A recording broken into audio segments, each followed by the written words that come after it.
Hello, everyone, and welcome to the Symphony. Symphony Entertainment Gaming and Arts is my gaming company that focuses on horror systems, indie games, organic content, and player agency in an attempt to bring a symphonic approach to horror role-playing.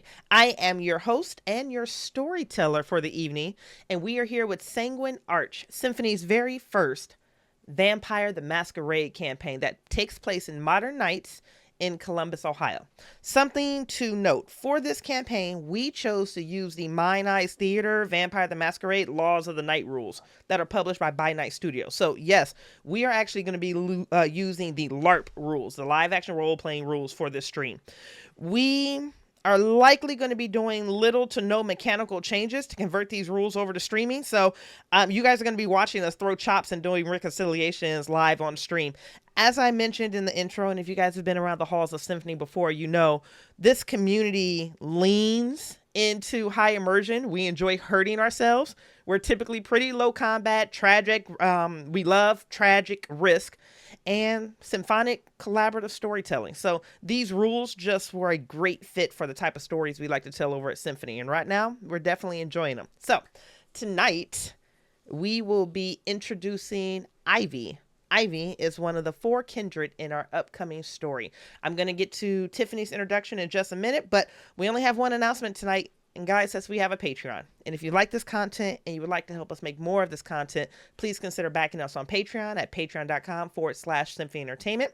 Our Patreon, especially for this campaign, is going to be offering a menu of really fun options. That is going to be the option of buying boons or banes. So you can pick your favorite or your least favorite kindred and you can throw boons and banes at them to enhance the probability that they succeed or enhance the probability that they fail. Right now, I think Carl is calling them hurt me daddies and thank you daddies. So that's a whole thing. We'll get to an actual title here soon by the time episode 1 releases. But backers also have an opportunity to write NPCs, plot hooks, and even be featured on the stream themselves. So there are a lot of amazing things coming down the pipeline. If you like it, if you love it, please consider backing us at patreon.com/Symphony Entertainment. Red lines have been discussed with the cast and crew. The X card is in play. X's can be sent via private message or they can be done visibly on screen. We will also be using the red, yellow, green traffic light method. If a safety tool is enacted, no judgment will be passed and no questions will be asked. With that being said, let us unveil our cast. Tiffany, baby, please introduce yourself. Tell us who you are, what you do, where people can find you. And, oh, we're not doing surprise questions on these. So it's just those. Just introduce who you are, what you do, and where people can find you. My name is Tiffanie McCaskey, and I have a business called Color Cat Designs. You can find me on Facebook, in print, Etsy, and that's color with a U, as in the British spelling. And I have done other games on the Old Ways podcast. I am a petty sniper on the Symphony Discord and a Patreon backer.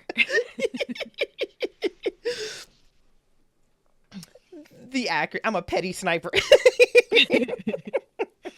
The absolute accuracy of that statement is so good. Oh my God. I love it. I love it. I love it. Okay. Tiffany, do you need anything else from me? Nope. All right. I am super looking forward to this recording, guys. Let us hop in. Chronicle tenets for the domain of Columbus, Ohio. Number 1, never endanger or betray the domain. Our community is stronger together. Number 2, unapologetically defend the traditions. They keep us safe. Number 3, ambition is rewarded. Liabilities are destroyed. Ivy, it is January 2024. Columbus is in the throes of winter, a winter that you have very much grown accustomed to over your time here in the domain. These are those hollow gray skies that seem to stretch into eternity. You know that these skies are going to be gray and miserable all the way until April, possibly even May. The evenings drop down to the low teens. There are no leaves on any of the trees. The grass is either frozen or dead from frost or beaten down. The nights tend to be a bit quieter. The kind are quieter during the winter, but their blood also tastes slightly different. But that's not quite something that you have to worry about. You have a much different feeding profile, and we'll explore that later. But for now, in this moment, January 2024, you are on your second date with Angel, a Bruja. Not just any Bruja in the domain, this is also your domain sheriff. The date started off well enough. Well enough is an interesting articulation. Angel took you, Ivy, to the Mount Calvary Cemetery, somewhere not far off of downtown in Columbus, Ohio. He's working on some type of project with cataloging or reviewing gravestones, doing impressions and chalk outlines. And for whatever reason, he thought this would be a great idea to take you on for a second date.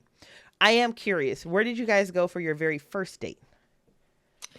Um, we probably met at a maybe at a dive bar, Okay. um, blending in, trying to do the kind thing of getting to know each other so Okay. that it felt like a, you know, getting to know each other session, you know, I like bought that. some drinks, stirred them instead of drank them and, you know, yeah. I like that. Okay, so some dive bar, I probably like the south end of Columbus where the poverty line starts to dip off a little bit more, but you definitely get a lot of flavor, a lot of character, a lot of later nights, a lot of bar fights and things of that nature. No real curfews. Enforcement seems to be a little bit lighter in the south end of Columbus. So you guys did a dive bar. I like that. Were you pretty certain that you were going to give him a second date? I'm just curious. Or was this like, nope, I'm absolutely going to try to see him again?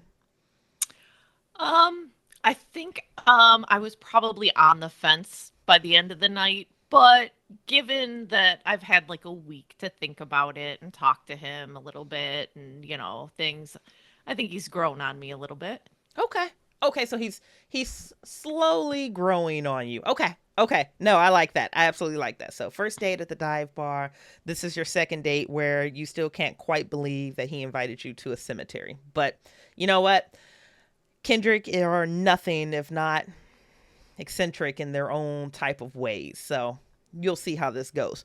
Actually, Ivy, you're not going to see how this goes. I'm going to tell you how this goes right now. It goes very poorly because your date began at the Mount Calvary Cemetery, which is directly next door to Cooper Stadium. Now, you're familiar with Cooper Stadium. Cooper Stadium in Columbus, Ohio actually closed September 1st, 2008, when the Columbus Clippers, the baseball team, moved to Huntington Park in downtown.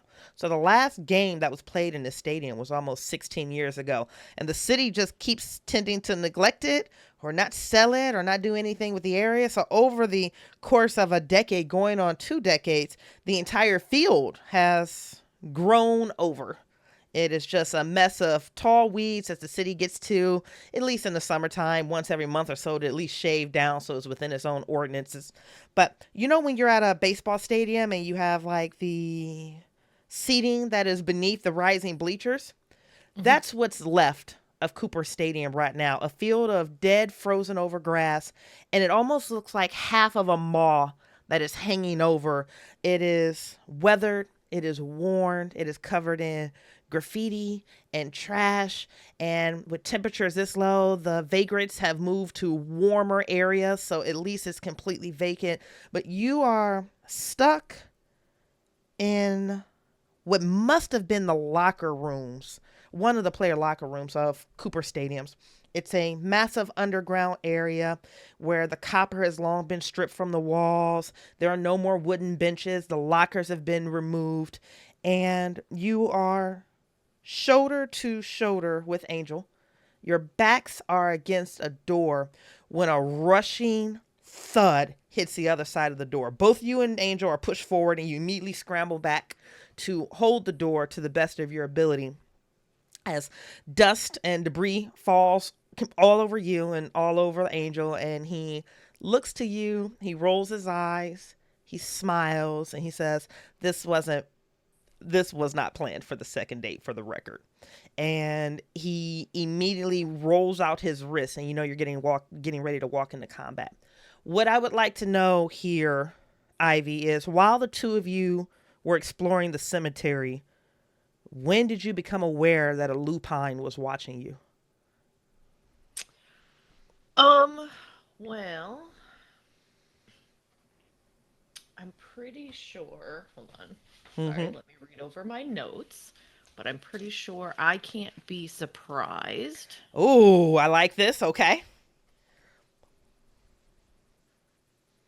Okay, no, I can, but I can take an action directly after the surprise.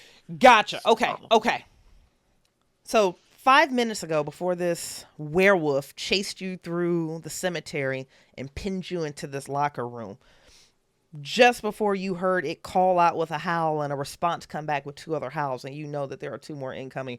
What happened in the cemetery that you guys crossed paths and you know that you were on this creature's radar in the worst ways? um, I probably was just looking around because he's to like face first with, a headstone doing his thing, and I'm probably like just looking around, and trying to enjoy the silence of dead of winter when I probably picked up something, like Mm. whether it was, a rustle or a breath, like if I saw a puff, from them breathing, I would think that something small maybe caught my attention.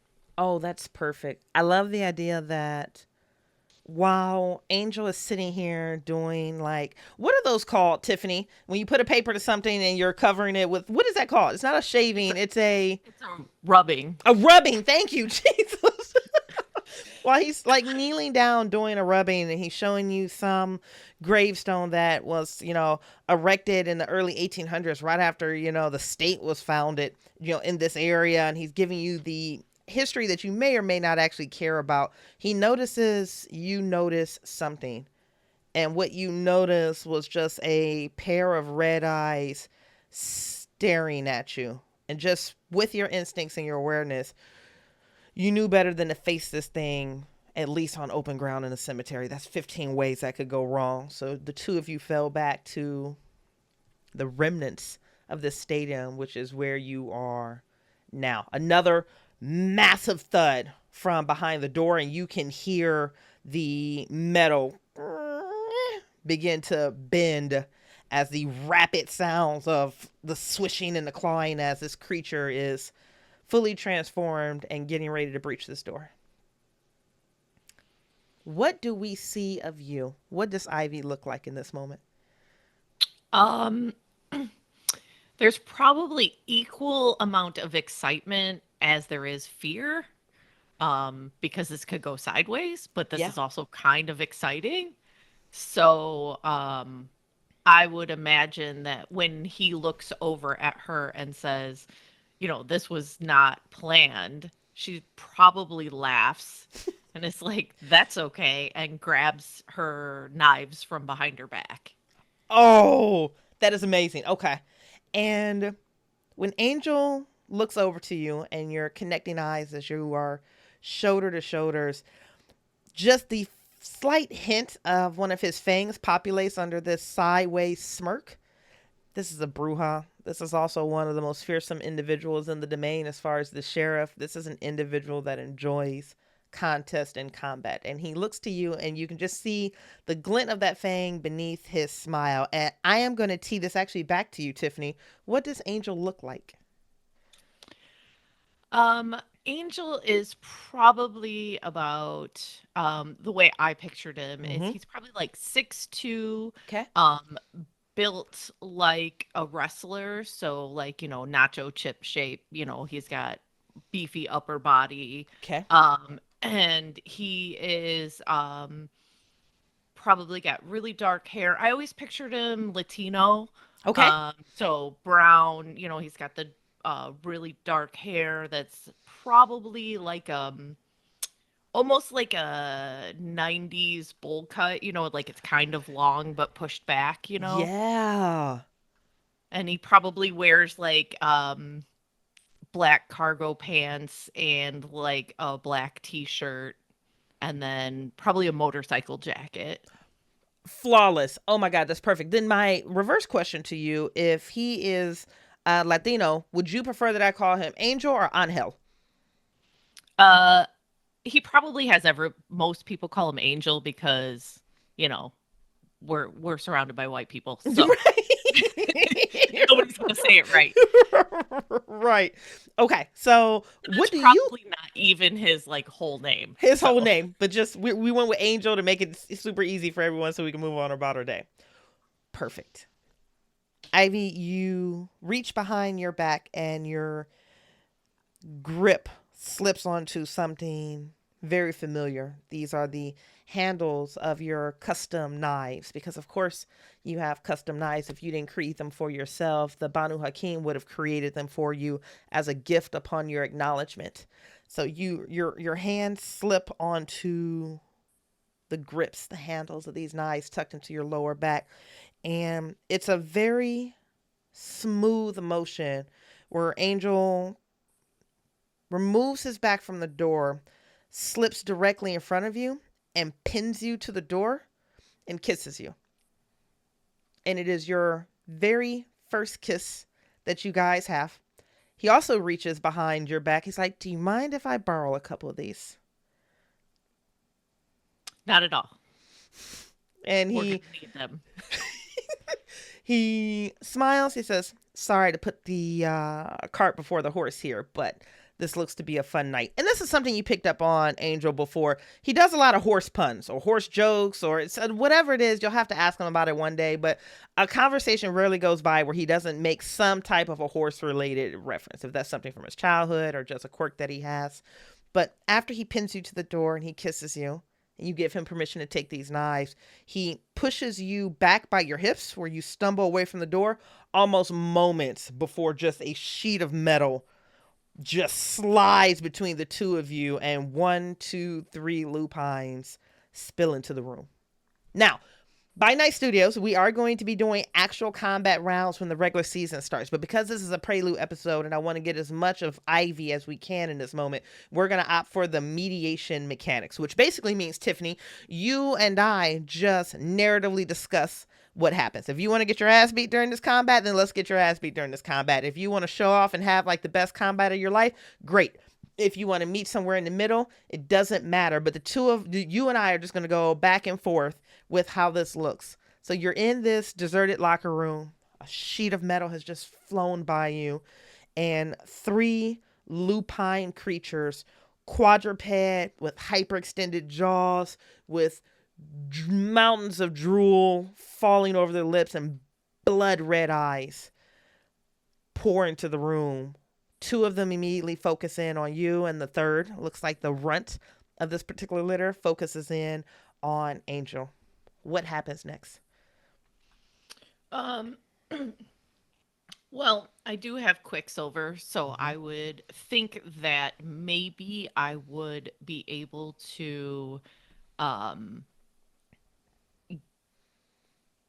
leap over them to get Mm-hmm. behind them so Okay. that they lose track of me so that I can use unseen presence.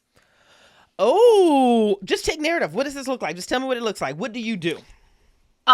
Well, depending how close I am to like the wall, I would think that she would then like as the metal came back, she Uh would huh. slide up against the back of the wall and use that as a board to basically spring herself over the top of the werewolves. So then while she's in air, she can maybe or right before she lands use unseen presence. If you like it, I love it. We're not throwing chops on this. This is all mediation. So if you tell me that's what happened, that is exactly what happens. So at this point, you and Angel are separated. The werewolves have charged into the room looking for targets. And what you're telling me is you don't actually have any targets on you because they can't see you. Right. Okay, perfect, perfect. So all three are zoned in on Angel. Angel is going to whip the two knives that he was able to pull out of your back pockets, your sheaves there, and he is going to start slowly backing away, and then he's going to make a sudden leap. And you've seen some Bruja do this before, and it's still just one of the more impressive things. From a standing position, he's able to take a single leap and jump 12 feet back. In just a single move, he just propels himself from the air, goes 12 feet back, lands comfortably on his feet, and slings one of your daggers across the air. Is it cool or not cool if it hits? Uh, Either is fine. Either is fine. Let's gonna say like it immediately targets and it catches the little runt of these three werewolves directly in the throat. Blood begins gushing and pouring out of this thing's face, and it looks like he's getting ready to throw the second one. He's giving you distance to play. What do you do? Um, I would immediately come behind one of them because they are so they're on all fours Yeah, they're or are quadruped they right now. Yeah, they're moving okay. on all fours. And I would try and slide in between, like underneath one, and gut it as I go underneath. Oh God, just take narrative. What does that look like? So I'm picturing that she is gonna slide in between like the front feet and the back feet. Okay. So and then so just literally just cut from one side of the rib cage to the other, you know, widthwise, and Ooh. then watch the intestines spill out. Oh, stunning. As these hot intestines spill out of the belly, this unsuspecting creature, the steam you can see rising from the cold temperatures now being exposed to this hot blood and viscera as it spills to the ground, and you are painted red in the process. Well, part of you is painted red as you are making this single approach on the way out. The runt of the litter immediately charges at Angel full speed with a biting howl, and it gallops and it gallops and it gallops. And it looks like Angel is getting ready to throw this knife, but instead he turns from his hip, swings with an uppercut. And again, this is a ability that you've seen at least maybe one other Bruja in the domain be able to do. This runt, its entire chest cavity crushes with as Angel swings into it once, and the pure impact of this fist into this thing's rib cage immediately shatters it inwards, and this pup goes flying across the room and hits the ground, falls into exposed pipe, and you can just hear the as it's trying to get its lungs to capture air through all of the internal damage that it has suffered. And you are now down to the largest member of this pack that marches once, twice, and then stands 3, 4, 5, 6, 7 feet tall. And it swings at you, Ivy. A massive claw swings at you once, and then the second claw swings at you from the opposite direction. If this thing catches on to you, there's a really good chance that you're going to eat some pretty gnarly rend damage from this. But what happens? Um, well, she's not invincible, so I would imagine that one of them probably smacks her square across the face and probably sends her flying. Oof. Tell me what that looks like. So she's probably like just stood up because obviously unseen presence isn't going to work anymore. Right. Um, Yeah. You've made contact. Yep. and she probably is holding her knives backwards, you know, as an assassin would, Yeah. and getting ready to swing, and then this thing just gets is faster than her Yeah. and brings one massive paw up, and it just smacks her and snaps her, you know, snaps her head around as she goes flying across the room and probably bounces Woo. off the wall. Oh, man. So you've got vitae pouring down your face. You can feel the impact on your skull as you crash into the wall. I guess here's a fun question for you, Ivy. Were you full when the night started? Did you eat Uh, before you went on this date? I probably would have, just so I wouldn't have had any distractions while I was on a date. Okay, okay. So at least you were full. So the blood, the vitae that you're losing right now hurts. This is aggravated damage, so this isn't damage that you're going to be able to heal with a rouse check. You're going to have to either get magical healing, a blood sorcerer to address this, or you're going to have to just wake up every morning and remember that this thing took half of your face with it when it hit you. What do you think Angel does in this moment? I would assume, because of the kind of guys that I like, he's Yeah. gonna try and be chivalrous and be angry, and I don't even know, maybe even frenzy. Oh, so we're not throwing chops. What do you think is most interesting for the story right now? Does he frenzy? Is this the first time that you see Angel's beast take over? I would think so. Oh, I love this. I love this. I love this. A frenzy is one of the most horrifying and helpless things that can happen to a kindred.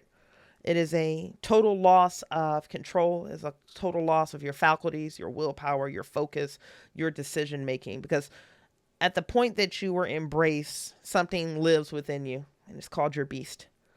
And this entity, this creature, this thing, only wants carnage. It only wants destruction. It only wants to survive. And it takes everything from you when it's in control. And all kindred, I would argue, spend everything that they can, every moment of every night, to make sure that that doesn't happen. Frenzied kindred are very easily masquerade breaches. They can hurt and destroy everything that's around them without even knowing it. And if your beast takes over too long and you lose those last shreds of humanity, you become something else. You succumb to your beast. And then you become something that most kindred don't even like to articulate the name of. It's not a beautiful thing when vampires frenzy. It's a horrifying thing. You spend your entire lives trying to avoid it. But in this moment, watching a blow that very easily could have killed you, a citizen of the domain, and an individual that he cares about, Angel's beast takes hold. You can see his brown eyes that are typically always wearing some type of a smile. The mischievous smile where he always has a joke that you're not aware of. It can be super annoying. It could also be very endearing. Just goes completely red. Where you watch his own blood fill his eyes. You can see those broad shoulders almost dislocate and expand. You can see his veins course with blood. His beast has been triggered. This is a bruja that is experiencing something that he cares about, something that he's passionate about. You be injured, threatened, nearly killed, and his anger. What is your impression of seeing Angel frenzy for the first time as he roars a sound that no kindred should be able to make, something that's far more feral and bestial than anything that you've seen from him, and charges at this bipedal lupine? Um, I'm probably gonna try and find look around because I probably can't move it right away. To see if there's a place that I can hide if I have to until he calms down. Okay. Um, I'm aware that Bruja have short tempers and that this is a possibility. Um, but I don't want to be around if he beats this thing but doesn't beat the beast. Ooh, fantastic articulation. If he beats this thing but doesn't beat the beast, where do you think you hide in this underground abandoned locker room that has been sitting idle for 14, 15, 16 years? We've already established that the lockers have been removed. Do you go deeper into the shower areas where you can hide behind, walls of cracked and broken brick? Do you make your way into the hallway? Like, just give me an idea of where you go. Depending what's closer. If it's easier for me to crawl to the showers, then I probably do and find a corner that's like dark that I can just, sit in until I hear him calm down. Otherwise, I will go out to the hallway and then put my back up against the wall, near the doorway, so then I can either hear him coming or, hear what's going on. Oh, that's stunning. Okay, what is your preference? Because we're in a mediation stage. Okay. Probably I would think into the shower, Okay. and because then too, with her actively bleeding at this point, there's drains in there. So, Yes. Oh, smart move. That is good. That is good. That is good. Okay. Is this one of those things where you are slinking back against a wall, staying low? Are you crawling on your belly? Are you limping? Just give me the narrative of what this looks like.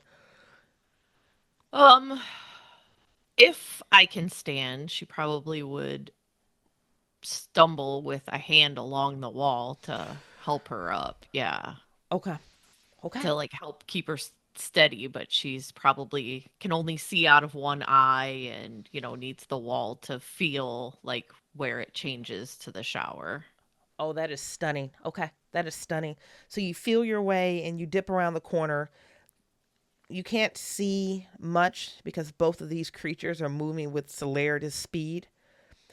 If you were fully operable, you may be able to piece together this combat that's happening, but it just sounds like two angry predators are tearing at each other. There's howling and there's barking. Some of it is Angel, some of it is this creature. And as you slip around the corner, you look into the eyes of that runted lupine, that small one that takes its very last breath. And then just the head falls over to the side, the tongue rolls out of his mouth, and then it just goes very, very still. And you're able to slip into the showers out of view. Just go back and forth with me maybe twice. Tiffanie, what do you hear or smell or feel coming from this other room, this combat that you can't see? I'm going to have to say the room shakes multiple times as either one of these creatures is being thrown or volleyed or pushed or banged into walls. Like, I love the idea that there's just a crunch and a growl, and then like a metal barb just falls to the ground, clangs, and then like you're covered in dust. Yeah, I would think that mostly what she hears is probably akin to a dog fight, if anybody's ever heard one. Yes, and it's a Because terrible sound. Oh, so, because there's just going to be growling and you don't know from who, from what, whatever, and it probably just smells like blood. She's just waiting for everything to be silent so she can figure out who's left and what she has to do after that.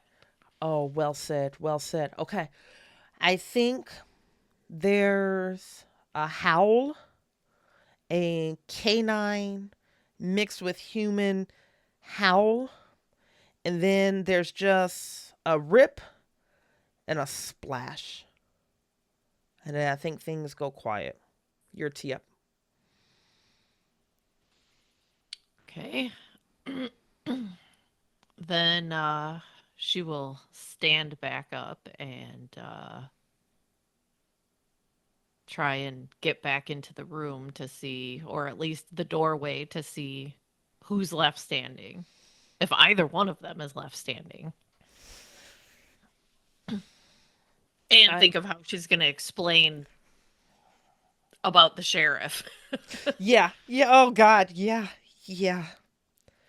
You on wobbly legs pull yourself up and you turn around the corner and you're looking at the back of a bloody leather jacket.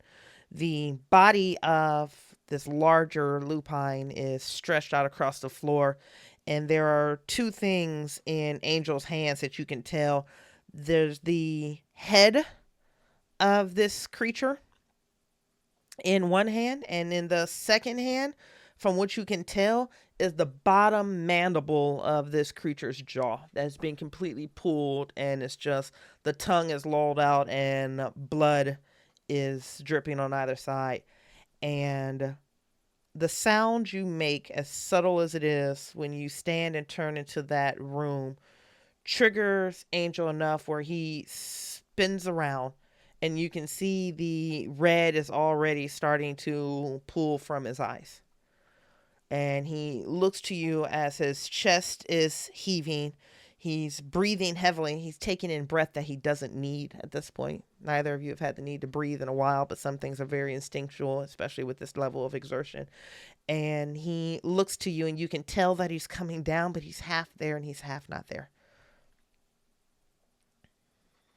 I will um then turn back, like, like put my back up against the wall of the room I was in so he can't see me. Okay. And I will use silence and unseen presence so he can't hear me, he can't see me. Okay. And Okay. wait for him to calm all the way down, because I know that even now talking to him isn't gonna he's not gonna make sense, and it's not gonna do any good. You obscure yourself. You silence yourself. You can hear him in the background. You can hear his, probably his motorcycle boots crossing tile. There's another sudden splash, and you can smell the heat and the scent of fresh blood as it pours into the air. And just in your peripheral vision, you can see that runt just get dragged out of your view. And then there's not a splash, but another significant increase of the smell, a delicate, delicious smell of blood in the air. And you can hear boots approaching towards you, approaching, approaching. And you see Angel standing in the frame coming into the showers, and he's back, and his eyes are scanning as he looks. Ivy, I'll step out of the shadow. you step out of the shadow, and he's on you immediately. He puts one hand on your hip, and the next one is going up to your face. It's like, are you okay? I will be. Uh, I'm not feeling real great right now, not gonna lie. Yeah, I mean, you don't look really great either. And I'm not saying that you don't typically look great, but in this moment, your half of your face is hanging off, and this is yeah. Let's get you back somewhere safe, and let's get you cleaned up. Yeah, And he is going to put two of the knives that he handed you back into your hands. You fight well. it's kind of what I'm supposed to do. And he smiles and he rolls his eyes. You able to walk? Yeah, with some help, I think. Okay. And he will, slip his hand around your waist to kind of help support you and like pull your arm over his. He says, unless you want me to carry you, these are also options. These are services that I'm happy to provide to you as your domain sheriff. Um, I think I can walk. And he nods and he smiles. It's like, okay. Question for you, Ivy. And at this point, he's leading you towards the hallway that's eventually gonna, empty you back out into one of the larger areas in this underground compound in this half forgotten, half abandoned baseball studio. You said that's what you're supposed to do. Sure. All of our blood has certain calls that we answer. But what do you actually want to do? I mean, since I was a teenager, I mean, all I've ever done is hunt and find targets. So it's just what I enjoy doing. I I get a mission, I finish it, I like the excitement of fighting. I'm trying to make the best of what I got left. I take it that means you've lost a lot then. Um, just mostly I don't have a lot. I never was given a lot. Hmm. And at this point, you are ascending up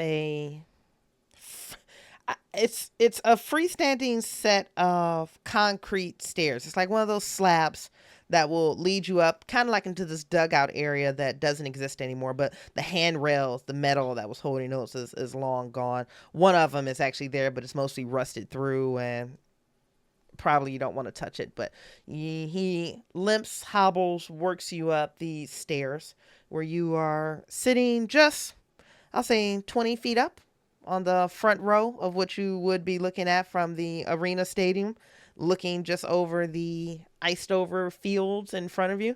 And he sits you down, and he sits down next to you. I'm going to have to call a crew in to get us cleaned up. I don't want to make this trip to our car with both of us looking the way we do. So I'm going to get one of my deputies out here, get us cleaned up, get our friends downstairs removed, and maybe we can try for a third date next week. Definitely. Do you like what you do? He pauses for a moment, almost as if no one has ever asked him that question. He's kind of flattered or honored that somebody would extend that type of curiosity. And he leans back and he hoists both of his elbows up. He's like, I'm good at what I do. Prince Yu pays well. He rewards well. I enjoy enforcing the traditions. I like the domain. I love Columbus.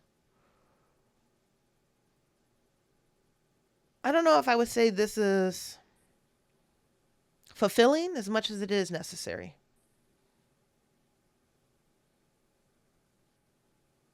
I feel much the same. And he nods and he throws you a wolfish grin, and his eyes pull up at the full moon that you can see that is hanging in the sky. And that concludes your first episode. How you feeling? Good. Good. Good, good, good. How's the pacing? What's that? How's the pacing? Good. I think Okay. it's really good. Good. Yep. And how is Angel? Are we good with Angel? Yes. Okay. Sure. Okay. All right. Perfect. Perfect. Perfect. And then September 2024. Ivy, you and Sheriff Angel have been a outward, forward-facing couple for going on 8 months now. What are your favorite aspects about this relationship? Um, Probably that most people, because the thing about her is, I actually took the obvious predator flaw. Oh, that's So, good. Yeah. so she looks dangerous and she looks scary, but I think when they think people aren't looking at them, they're goofing around and horsing around Coursing and around. yes, and things like that. So, um I think that it kind of makes them both look like softer, and I think that's, something that she enjoys, that she can feel, happier and look kinder, and like she's not just a killer. That's not all she is. She's capable of something far more dangerous and far more beautiful, some would argue. Ivy's capable of love. Question. You guys move in together, or are we still staying at our separate havens? If it's been this long, Mm-hmm. she probably stays at his place like 90% of the time, but she's not willing to give up her space. Okay. No, I love that. So 9 out of 10 times you are living at Angel's Haven.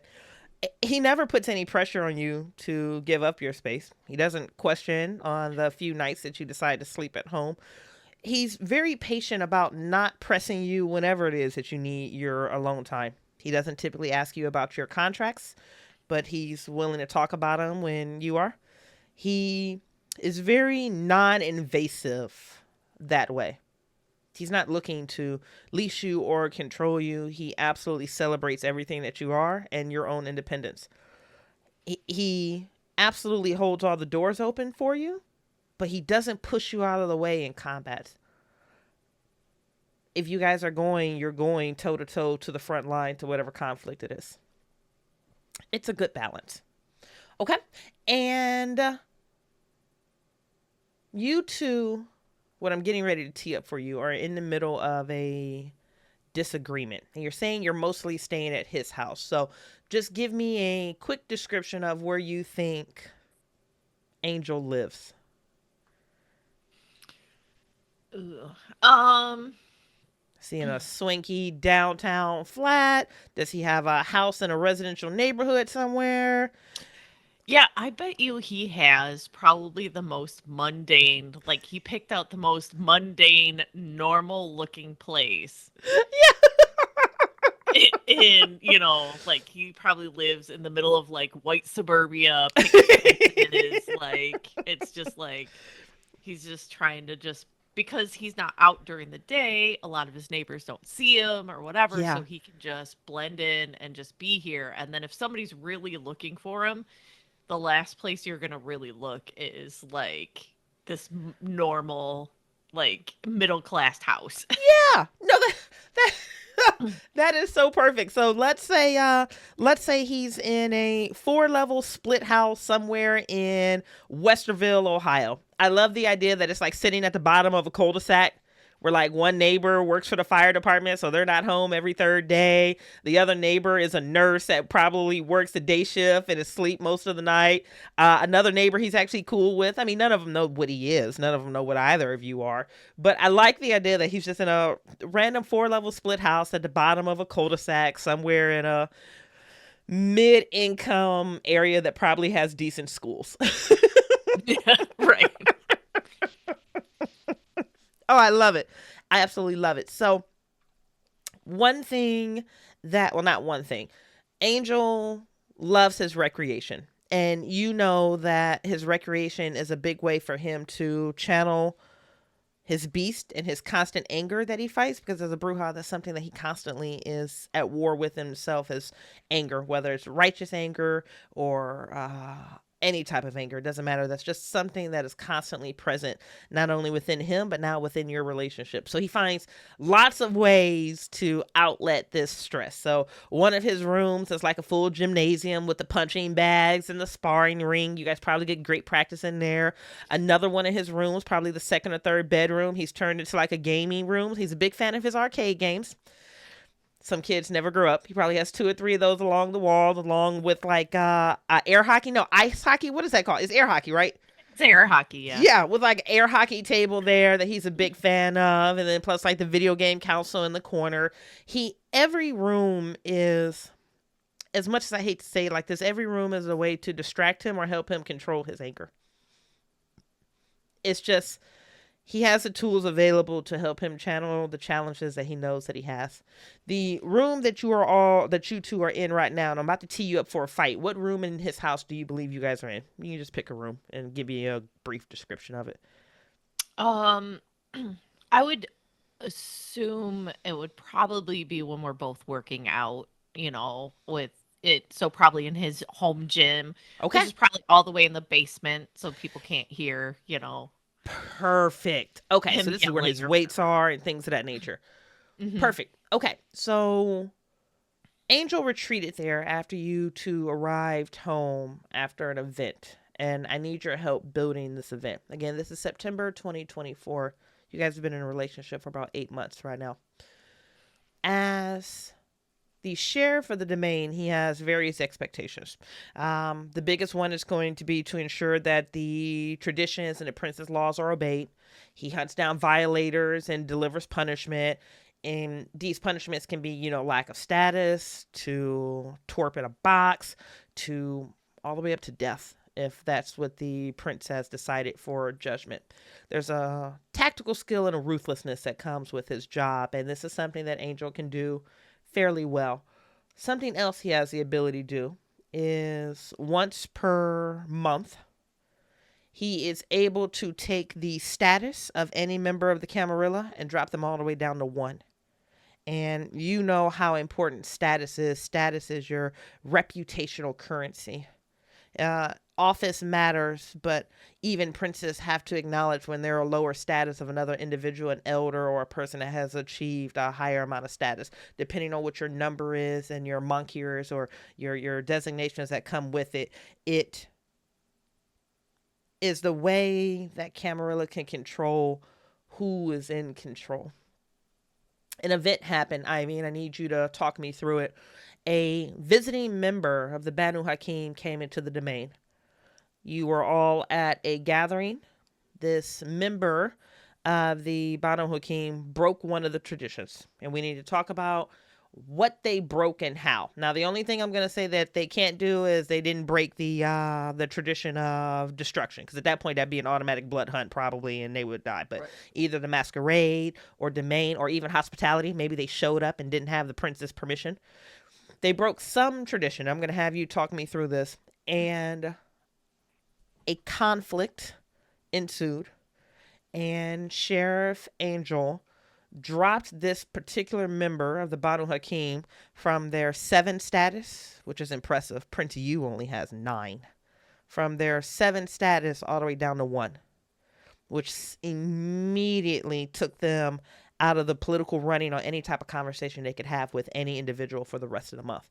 Any diplomatic negotiations they were having on a global scale, they just became the toddler in the room. Any type of leverage that they had politically was just pulled off from them. It may have been better in this particular situation that this person just ate a box for 30 days than to publicly have their status taken from 7 down to 1. But that's something that's within Angel's ability to do, and he believes that he's warranted. Talk me through who this person is and what happened. I would, I think the best situation would probably be that this was somebody that was visiting from another city because they were on the trail of finding one of their targets. Okay. From that city. They believe they fled to Columbus. Oh, I like this. Okay. And so they probably broke hospitality because when you're focused on your target, you're not going to stop and talk to a prince. Yeah. You need to keep on that trail, and you need to keep moving, and you need to keep going. And, instead of, probably doing the right thing and asking their prince to talk to our prince. Yeah. They did not, and probably just waltzed in and started snooping around, which Angel took, offense to. Yeah. And our prince, obviously. Oh, that is stunning. So, great articulation there, Tiffany. So what I'm getting is at some point, you know what? I like this not even happening at a gathering. I almost like the idea that this was just a small get together, maybe at a bar. And I'm not saying that it was specifically all nothing but Banu Hakim, but a lot of Banu Hakim were there. And this individual walks in that Angel doesn't recognize. And Angel's like, yo, who the fuck is this? And what is this person's name? Oh, I don't even know. Roger. I like this one. Okay. I'm going to go Roger Edelsman. I don't know why, but that's what I'm going with. All right. Roger Edelsman. And I like the idea that Roger came in from, you want to go Indianapolis? Yeah. We all hate Indy. So Roger Edelsman of Banu Hakim is in from Indianapolis. And I really like the idea that they were chasing down a target that the Prince of Indianapolis has blood hunted. So this is great. They've been hired by that prince to go and chase down this target that Edelsman, Roger, believes had come through Columbus. So you have this confrontation that breaks out where Angel's like, who the fuck is this guy? And your clan all knows who Roger is, but Roger hasn't secured hospitality. So Angel can be a little two-dimensional when it comes to defending the traditions, which he should. It's one of your chronicle tenets. You unapologetically defend the traditions. So Roger came here without hospitality, which means Roger needs to get, hauled in before the prince and to face some type of judgment. A conflict broke out because the Banu Hakim are saying, like, listen, this is an upstanding member of the Camarilla. Sorry he didn't send an email ahead of time, but he's chasing somebody that the Prince of Indianapolis wants blood hunted. Angel's perspective is, I don't care who he is or what he's doing. He broke the tradition of hospitality. This turns into some significant tensions as you are watching the Banu Hakim go toe to toe with Angel. What side of the argument did you stand on? Because they're both right. They're also both wrong. But that's Camarilla society. Yeah. She would probably lean more with her clanmates Okay. because she knows what it's like to be in the middle of that. I mean, it's even possible that Roger didn't even realize he crossed into our territory until he was like, "Oh shit." You know. Right. Oh, that's So, good.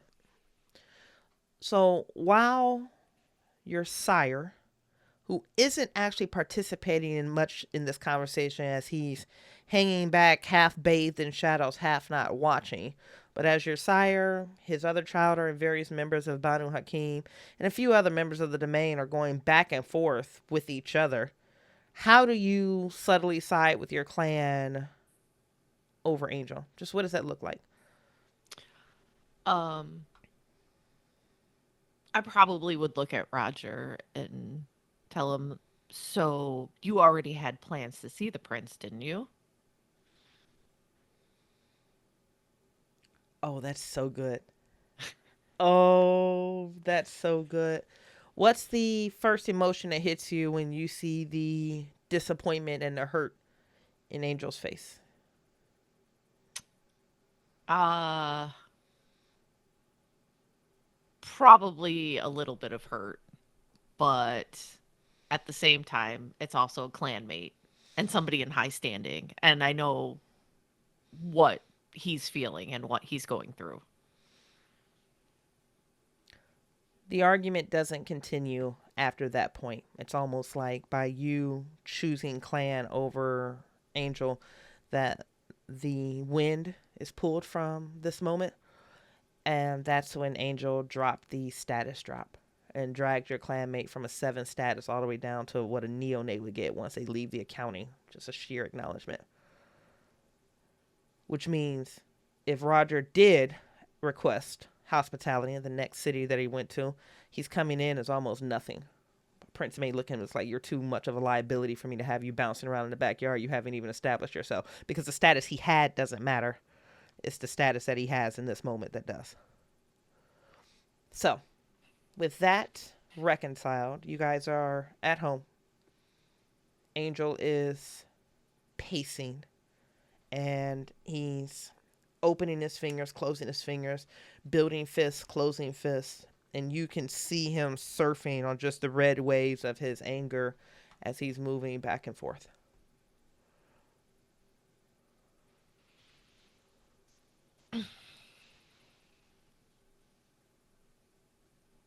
Do you think that that was necessary? Do you think it was necessary to side against the traditions?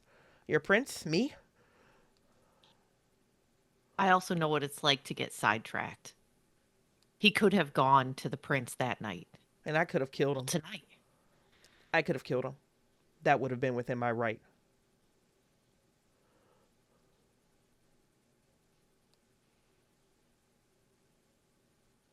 We had an agreement, Ivy. This was part of the agreement.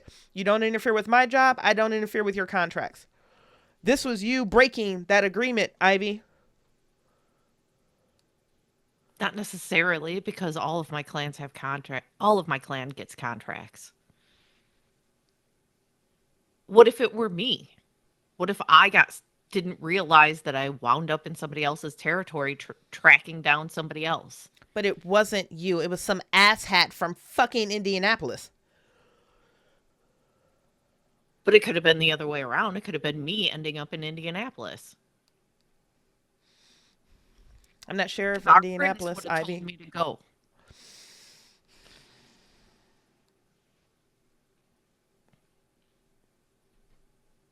We had an agreement. You don't fuck with my job. I don't fuck with your contracts. You and I both know that that fuckhead is out of order and he's out of line. Sorry. I I'm also sorry.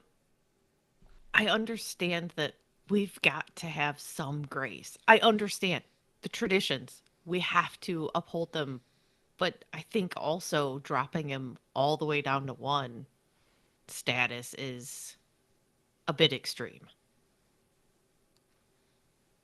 So, hey, just exploring extremes here. If I would have put him in a box for 30 days, would you have preferred that? Or would that have been too extreme? For hospitality, I mean, that's something that's like progeny, accountability, any of those. But hospitality, I understand all it would have taken was for him to take 5 minutes and go talk to the prince. But I also know how hard it is to realize that you bounced into somebody's territory while you were tracking down somebody else. For all we know, he's tracking down somebody that's a known Diablerist.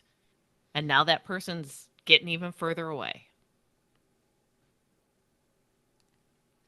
And so that's on me. That's what you're saying, for all we know? No, I'm just saying things happen. Yeah. Yeah, things happen. I'm going to get ready for bed. And he moves up to you, and then he moves around you, and then he begins to head upstairs.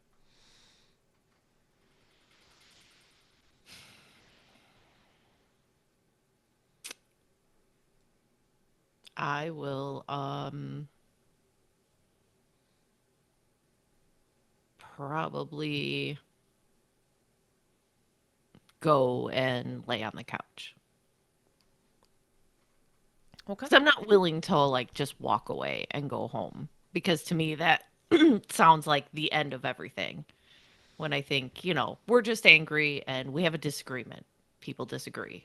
So I'm hoping that maybe when we wake up the next night, we can talk about it more. Ivy, you go to the couch. Angel goes to your guys' bed. There's a sensation that you can't quite explain or articulate, but it's an internal clock that you always know when the sun is inbound.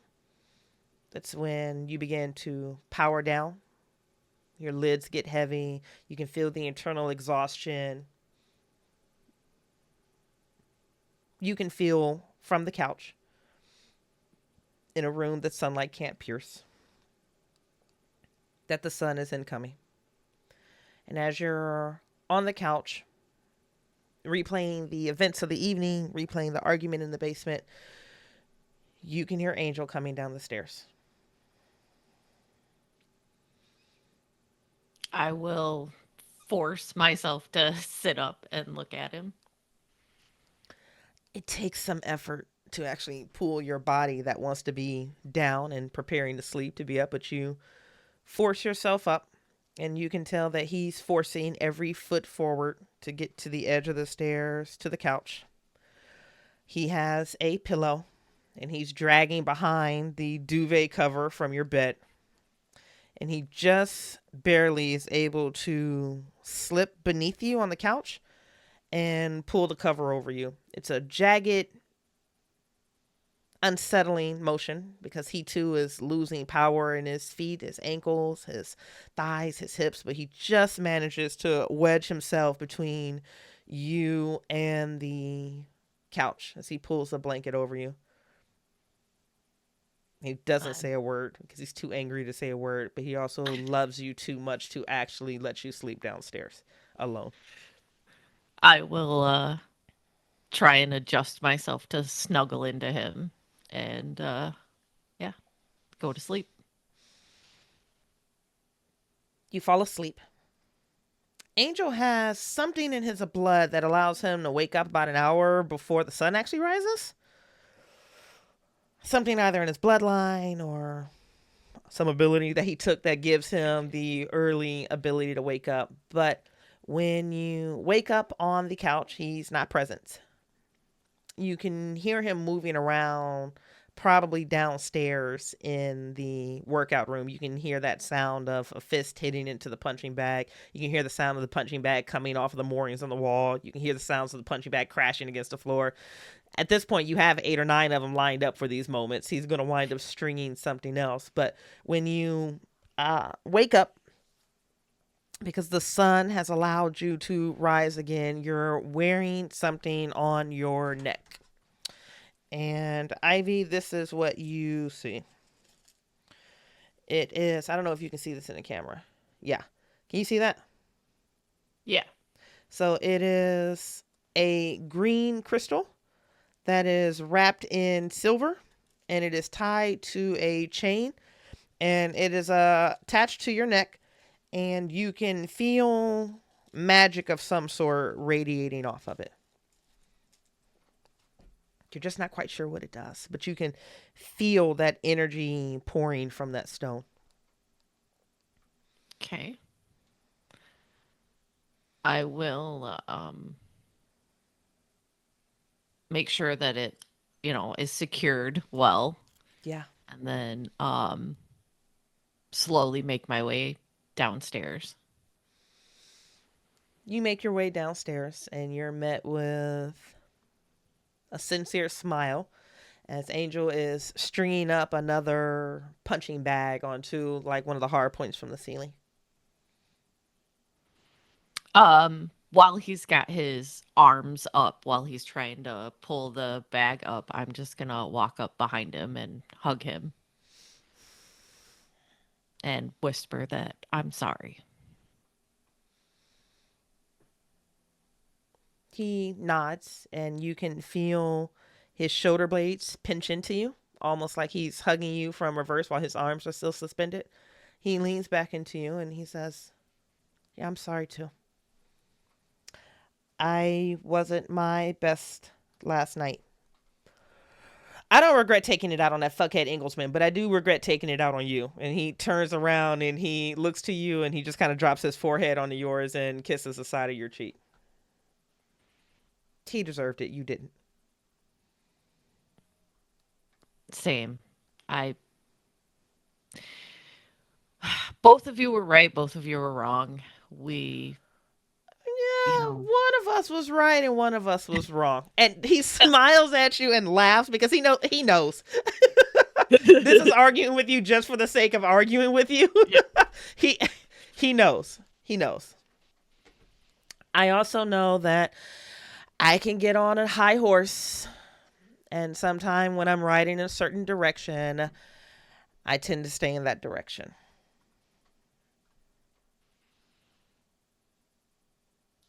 I shouldn't have made a choice because it wasn't fair. I shouldn't have sided with either. And I shouldn't have put you in a position where you had to choose. I'm sorry. It's something it's a complication of our relationship, and it's gonna happen. But I'm glad that we can talk now about it. I'm sorry you felt the need to sleep on the couch. I don't ever want to put you in a position where you don't feel safe, or you don't feel comfortable, or that you don't want to come to bed. I just wanted to make sure you had your space if you were still mad, mostly. But I didn't want to go home because I didn't want you to think that I was leaving us. I would have been devastated if you had. So thank you for staying. And he reaches out and he kind of like thumbs the bottom of that amulet. He says, "This looks good on you." Yeah, thank you. What is it? And he leans in and like pulls part of your hair away from your ear, and he begins to kiss at your ear and work his way down your neck onto your collarbone. And he murmurs something about what it does, but he doesn't actually say it out loud. He's already too distracted. And you know this, if this continues for another 15 seconds, the two of you are going to be very distracted for at least the next hour or so. I'm gonna put my hand on his chest first. Like No, he no. stops and kind of like drops his face right here into your collarbone, like he's frustrated and annoyed, but you know that he's not. I asked you a question. Don't try and distract me. I want to know. And he looks and he blinks his eyes and he looks so offended in this moment. He's like, distract you? No, if I wanted to distract you, I would do this. And he immediately picks you up and just fastens you to his waist and begins walking out of the room with you. This is how I would properly distract you. I'll just put my arms around his neck and laugh and just go along with it. What was the question? What is the necklace? Oh, that took me some time to get, and he kind of plays with it again on his finger to get created, but it's a luck necklace. At least that's at least what I'm hearing it. It doesn't really have a name or a designation. You're more than welcome to name it whatever you want to. But it has some magical properties that'll help keep you safe. Can you feel it? Yeah, I can.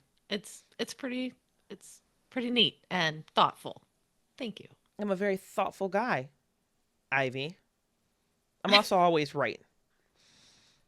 Yeah, of course. You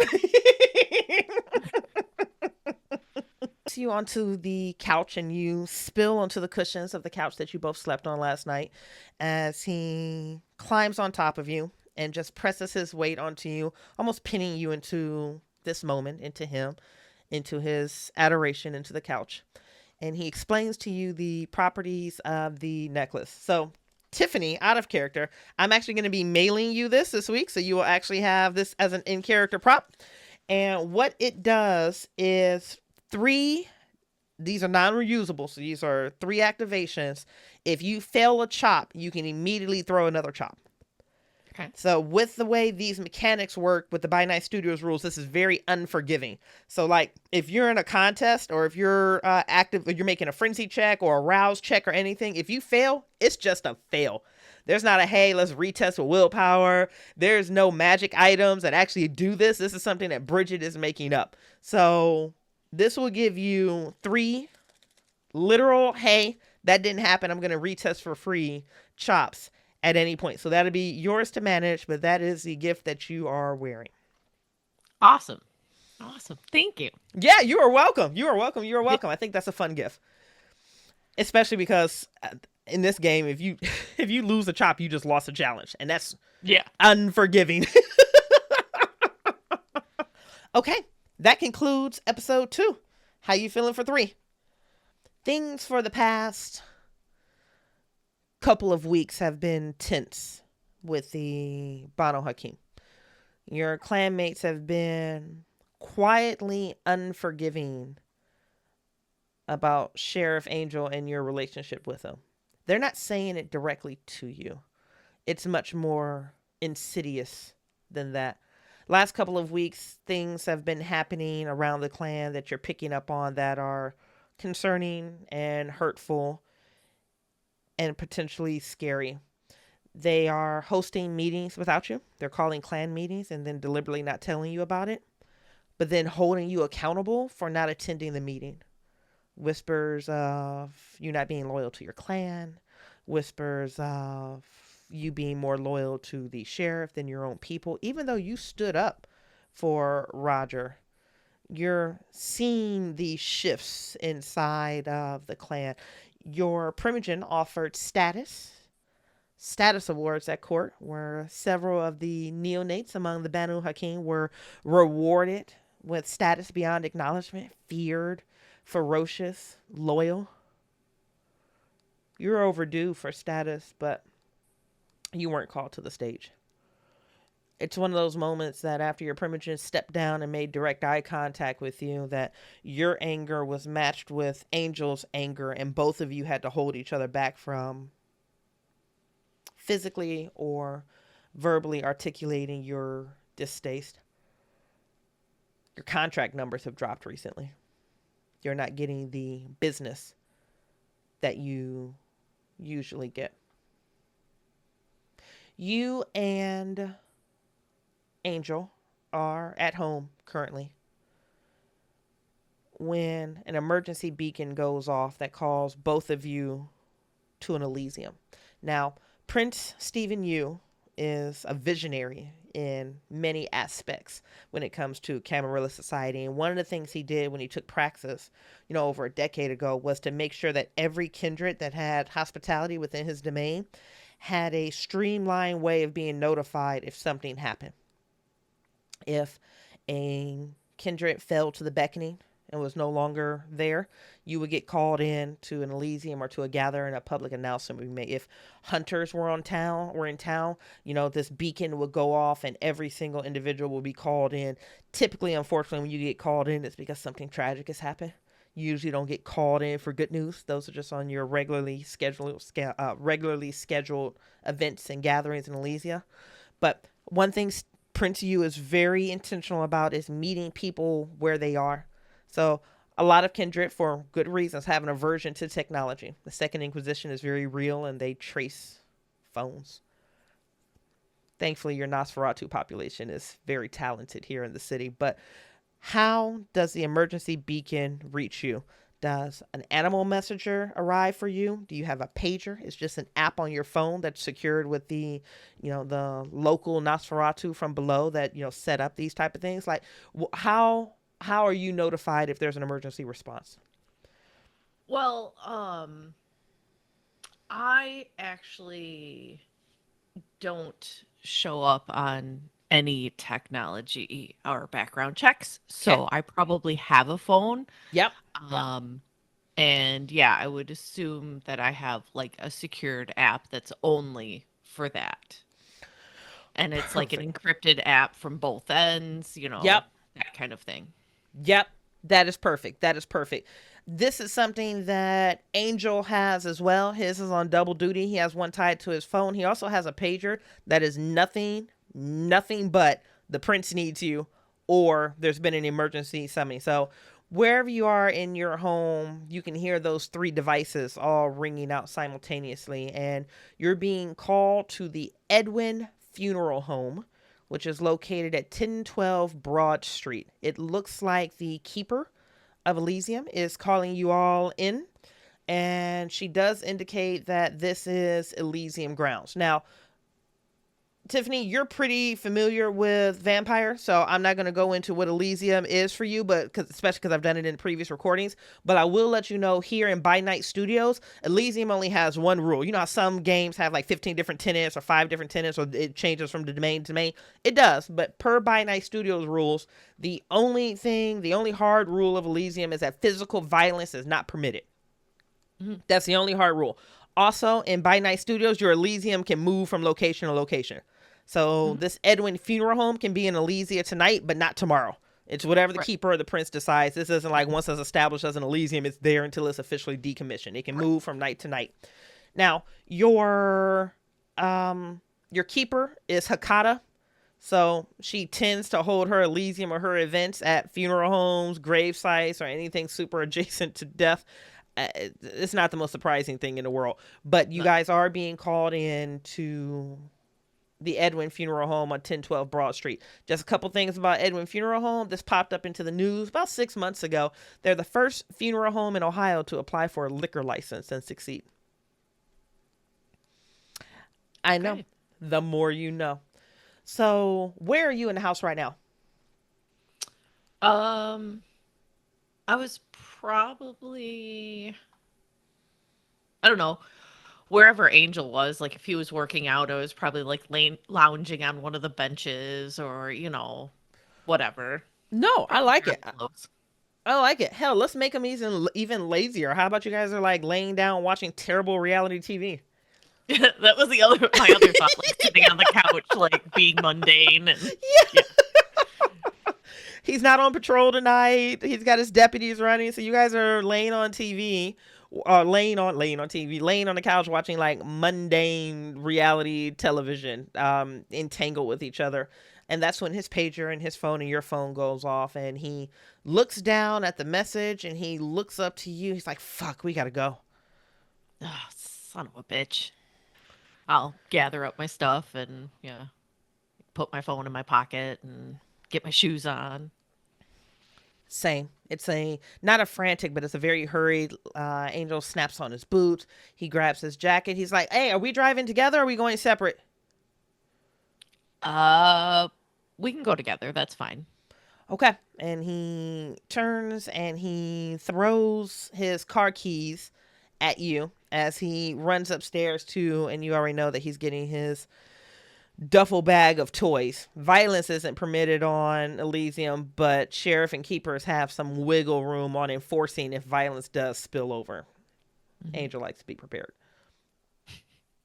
So he comes back down, and you guys are able to head to the Edwin funeral home. So, Ivy, you've passed this funeral home multiple times. This, again, isn't far off from downtown, just a couple of miles.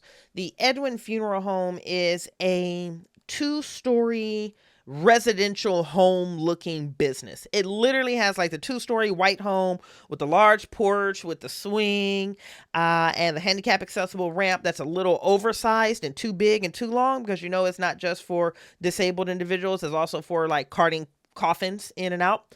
You know that the basement of the Edwin funeral home is where they perform all of their embalmings and they hold their bodies and things of that nature. But the Edwin family thought, for reasons that they have, that if the exterior looks more like a home, it'd be more inviting and more comforting and things of that nature. You guys pull up at the funeral home and you're able to find one of the last few parking spots in the adjoining lot. Looks like the rest of the kindred that are coming in on motorcycle or vehicle are going to have to just deal with street parking, or risk their cars being towed by parking at the shop across the street. Columbus has about 200 kindred at any given time. It's one of the larger domains in the area. And the two of you arrive and you head inside. Now, Ivy, funeral homes, you absolutely have to love them. So as soon as you walk in, you're in the massive foyer area, and it has like one of those kiosks that has like a display stand that already has an obituary out, and you already know it's an obituary for a funeral that begins tomorrow at 9 a.m. The massive gathering area here in the center has a gift shop. No kidding. It also has a wall that has like half sawed off coffins where you can see the decoration of the coffin. You can put your hand on it. You can open the door. The other side of it has like the Scholastic Book Fair of urns where, do you want the urn that looks like a tree, or do you want the basic one? Or, for this much, you can go ahead and get them compressed into some beautiful memento that you can wear around your neck. It's that. And then you have the reception and the front desk. And there are various rooms that offshoot from this area. You've got the main office. You've got a couple other reception areas. And then if you go down the hallway to the right and the left are those massive chambers where the funerals are actually going to be held. Those are the actual rooms. There's also like a little small sanctuary that has, it almost puts you in the mind of the guy from The Mummy that can switch out religions within 15 seconds. Yeah. Like, if you need a Catholic today, no problem. If by the 3 o'clock service you need Protestant, no problem. If this needs to be Jew, no problem. It's one of those things where it's just universal enough where it kind of touches on everybody without being disrespectful, and they can just, change a couple backdrops. So you and Sheriff Angel walk in, and Angel is already on his job. Do you guys walk in holding hands? Is this a walk in where you're on his arm? I'm just curious. Is this a walk in where you guys are just walking side by side? I'm just curious what the affection looks like, or the display of affection looks like in a situation like this. Because he's potentially going to be working, I don't think that we would be, I think we would just walk in together, Okay. you know, Okay. to, just to separate, work from, our relationship. Perfect. Perfect. Okay. So you guys walk in together, and Angel is already on alert. His eyes are scanning the crowd. You can feel his predation kicking up because something has happened. For everyone to get called in, something bad has happened. And he leans in and he kisses your temple, and he says, "I need to find out what the fuck is going on. I'll see you inside, okay?" Okay. And he gives you a quick nuzzle, and then he kind of stalks off into the crowd. Where do you go and stand until you guys are welcomed into one of the more larger open chambers? Um, You I can don't make up know. a room that I didn't describe, or take one of the ones that I gave you. It doesn't matter. Yeah, probably wherever the nearest like chair or bench is probably where she's just gonna sit Okay. and probably look for her other clanmates and just stare at them. Yeah. She does.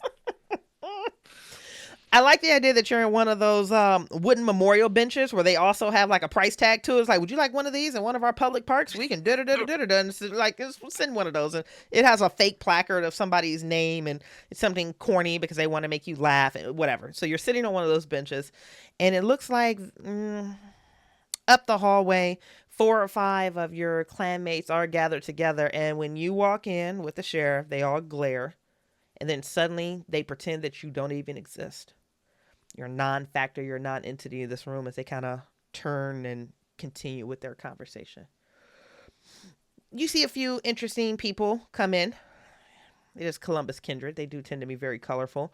You can see one of the higher status women that you notice, Gloria of Clan Malkavian. She has a new puppy that she's been carrying around with her. Some ghoul by the name of, oh God, she's a ghoul, so you probably haven't even committed her name to memory. It doesn't really matter. Catherine, Rebecca.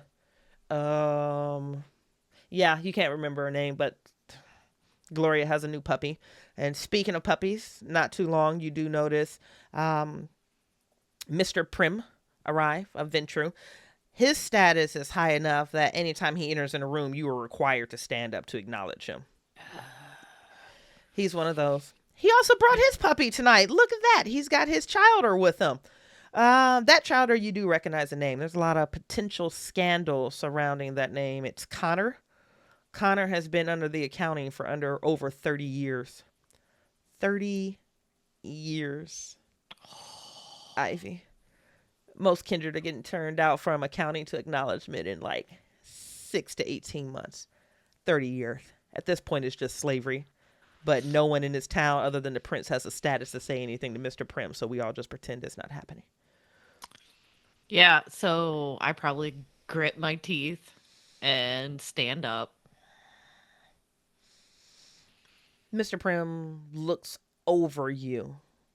It's not that you don't exist to him, but it's also that you don't exist to him. But Hmm. there is a sweep of who didn't stand up because those would be some fun consequences. So lots of colorful individuals coming into the room. As you're able to sit back down after Mr. Prim has been acknowledged, stepping into, let me recorrect that, jogging into the funeral home is a black woman, maybe 5'6", 5'7", chocolate skin, dark hair that's pulled back into a ponytail. She's in black yoga pants, black running shoes, and she's wearing a cutoff hoodie where her midriff is showing, a OSU hoodie with the hood back. And she's having a conversation with Mr. Prim, and you immediately recognize this individual. This is Harpy Nia Glass.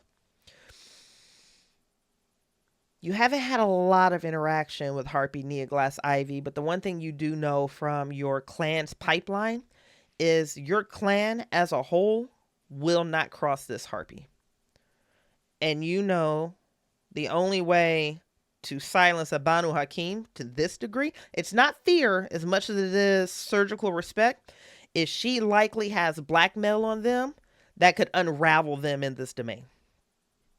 She knows more than she should, but she's a harpy. She's supposed to know more than she should. But you know enough with the hush whispers that are spoken about Nia Glass, Harpy Glass.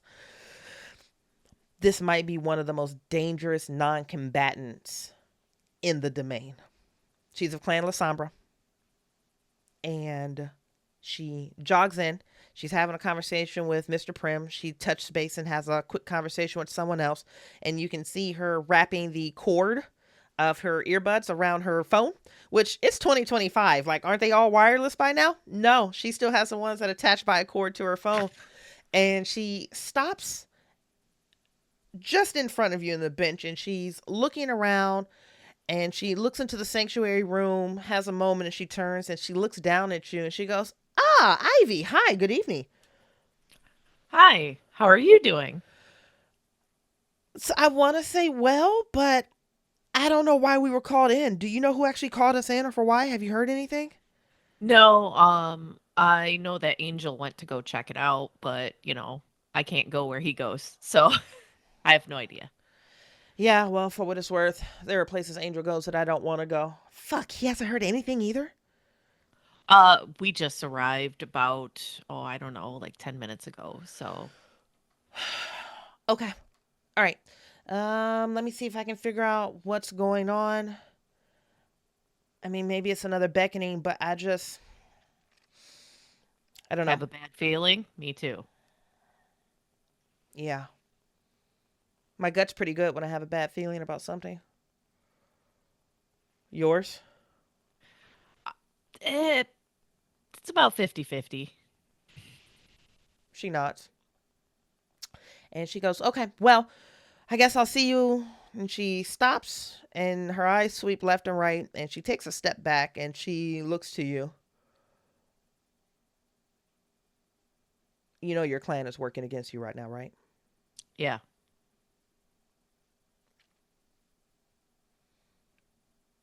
Okay. I also know that I haven't done anything wrong. I know. At least from what I've heard, I know. I would get on the front end of this before you stay too far on the back end of it. Pay a Yeah. boon, make an apology. I don't know, bake a cake, do whatever it is you need to do, but you're not going to want to be on this side of this. And she looks up just as Angel walks back into the room, and a smile just spreads across her face, completely abolishing anything nefarious that the two of you could have been discussing. I'll see you inside, Ivy. It's good to see you. Sounds good. Thank you. And she spins and she immediately corners Angel as he's on his way to you. It's like, Sheriff, have you heard any? And, it's that same thing where she's going person to person. She's Harpy. She's the herald. Um, Monetizing and weaponizing gossip is her bread and butter. Information is what makes her powerful. You can tell with the way that she's approaching people every time she asks, have you heard anything? She's also collecting free intelligence from whatever their responses are. Angel comes to you and he rolls his eyes. He's like, I really hate her. Depends how you use her. Then he kind of looks at you and he's getting ready to say something else, but he can't help but to smile and almost laugh. It's like, okay, oh, okay, yeah, sure, all right, fine. It's all about how you use her. Fine. Sure. And he looks over his shoulders at Harpy Glass as she moves from person to person, circle to circle. She makes her way to that group of Banu Hakim. He says, it's just like putting a fucking $40 saddle on a $20 horse. I hate it. That's a new one, by the way. You should appreciate the fact that I am diversifying my horse jokes. I appreciate you taking the time to make sure I don't get bored. And he smiles and he gives you a side hug and is like, keepers open the main doors. Let's head inside. Okay. I'm probably gonna have to go grovel to my sire.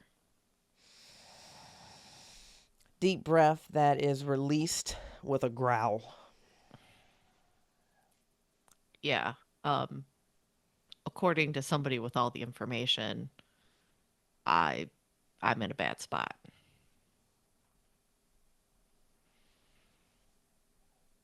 So Okay. So if groveling is what we need to do, groveling is what we need to do. He's inserting himself with we as a collective situation on this one because he's not going to let you go into this one alone unless you tell him clan business back off. But okay. Okay. so maybe we should walk in behind my sire. Another deep breath. And he Or I goes, can do this alone. It is clan business. It's okay. whatever gets you back into the saddle. And he smiles again because he feels really good about that one.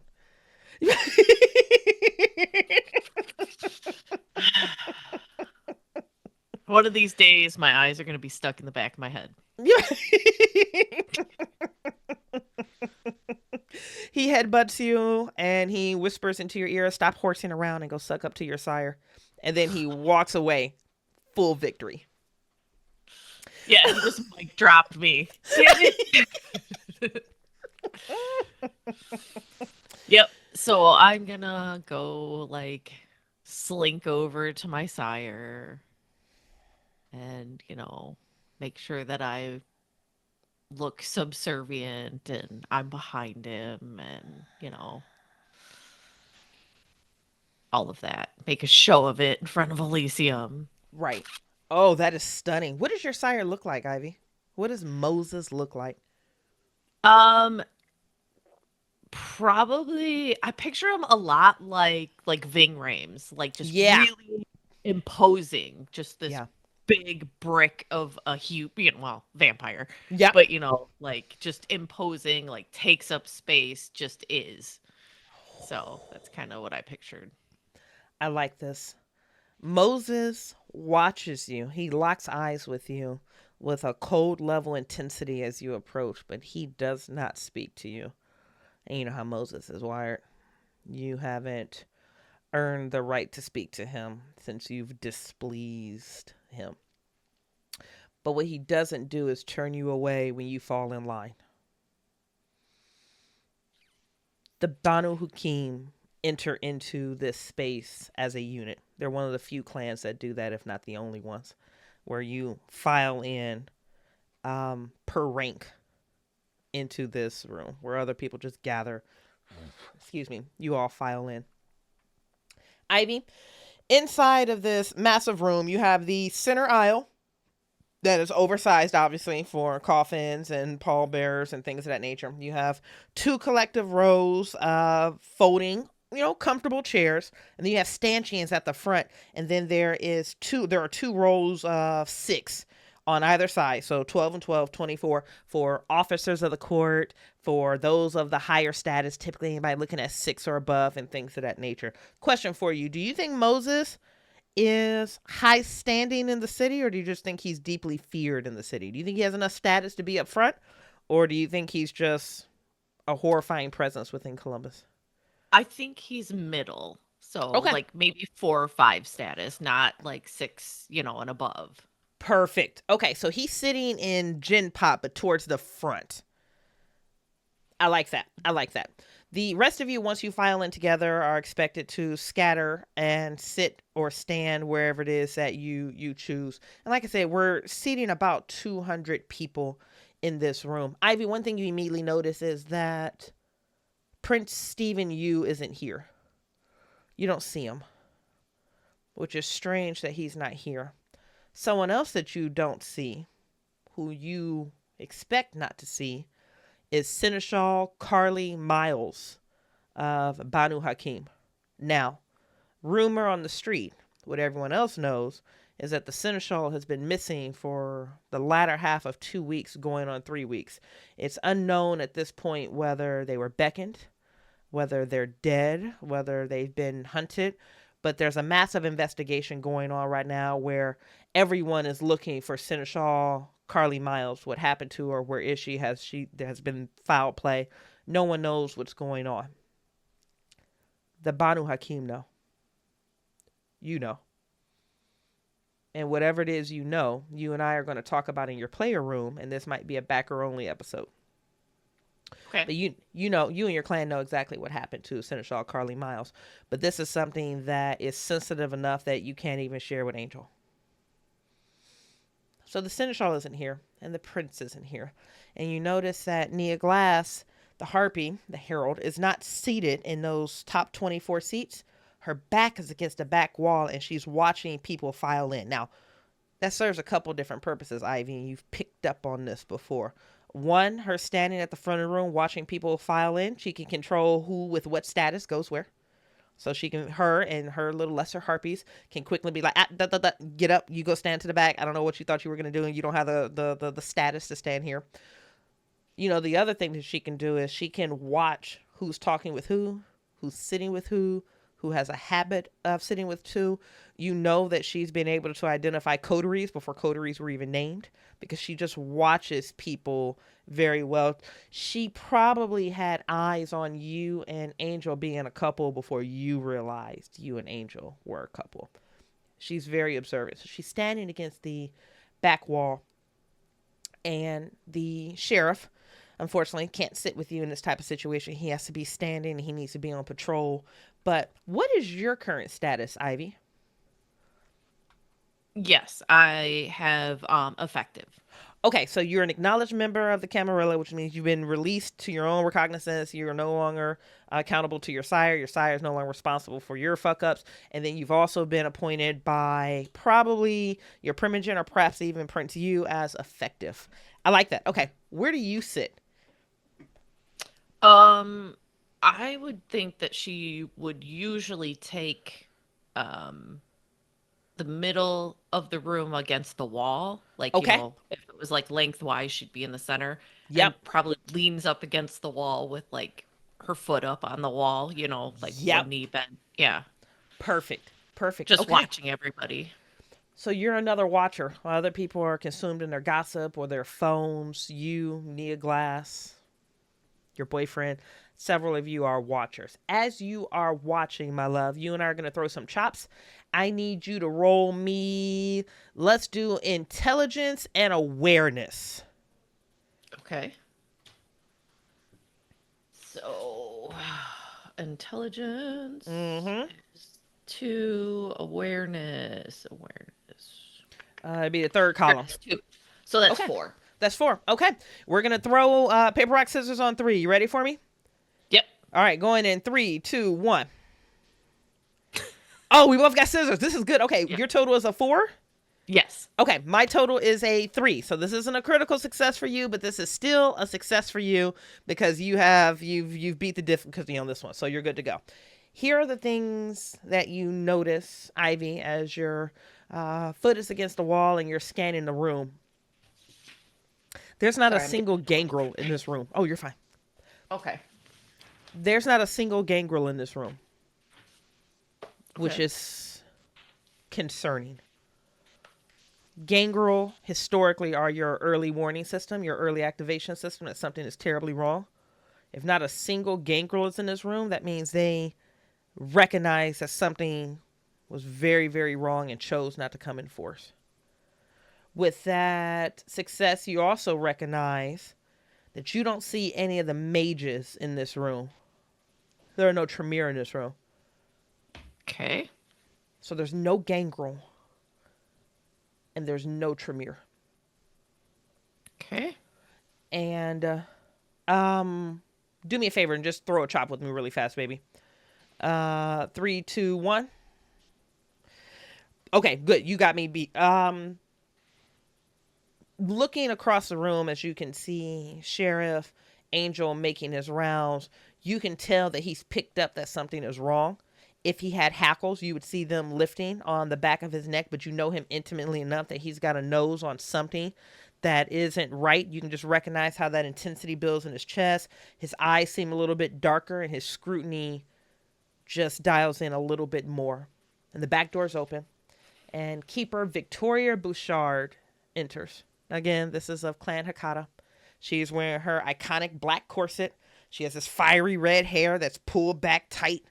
And she's wearing a skirt that you have come to recognize these skirts pretty well. These are actually combat pants that just look like a skirt. She walks down the center aisle as this hush falls over the room. And she stands and she turns and she immediately begins speaking. Citizens of Columbus, we have a visitor from abroad with a special announcement. I don't know any other way to say this, so I'll be as transparent as possible. I would prepare your beasts for the news that is about to be delivered.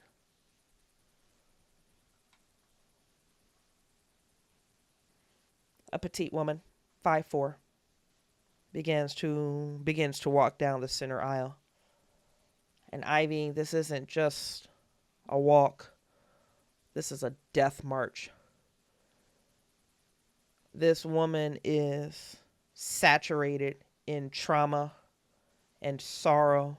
She looks hollow. Her eyes are completely blackened. You can see nothing but black when you look into her eyes. The veins in her arm have filled with something that doesn't quite look like blood, but it's super dark. and it's pulling at her muscles in her face and her throat and her arms. There's a slight limp to her gait, and there's a power that just spills off of her. It radiates off her, and it feels fractured and tortured and lost. And you notice that as she breaches the threshold of this room, every Malkavian, every clan of the moon, stands up simultaneously. And all of their heads turn, and they stare at this woman. She makes her way to the front of the room. She turns, and she says a series of words to you and to everyone, Ivy, that makes no sense whatsoever. She's from abroad. She says that she's one of 3 survivors that survived by intention and design an unspeakable event. She classifies herself as a member of Clan Tremere. She's the only Tremere in the room. But somehow the Malkavians are responding to her on a tether that you can't quite understand. And she tells you a story, Ivy. It feels like she's speaking only to you, but everyone in the room likely feels this way. And the story she tells you is that the Chantry in Vienna, the epicenter of the mages, the Hall of Mages, their most protected and coveted location, the stronghold of Clan Tremere, the Chantry in Vienna has fallen. Despite the blood protections, despite the magics, despite the wards, the Chantry of Vienna has fallen to hunters. And as she speaks, you can barely believe the words when she says, "They didn't come in the day. They came during the night when we were awake." Her story continues. And you get confirmation on something that you should never know. Something that's been whispered about, things that you've heard, but the Banu Hakim work with blood magic as well. But you know that the Tremere, all the way down to their fledgling recruits, are all blood-bound to a single pyramid that led to the Vienna enchantry. She tells you a story of how the hunters invaded during the night while they were awake and aware. How the brick in the old castle trembled as the great worm beneath their pyramid thrived and thrashed and died. She confirms that they were all blood bonded together. And she also confirms that every Tremere has been severed from their bond of allegiance to the clan. She confirms that the Tremere pyramid is broken and that Clan Tremere has fallen. I need you and I to go back and forth with just a couple quick scenes. What is your response to the news that you're hearing? Probably just shock. Like,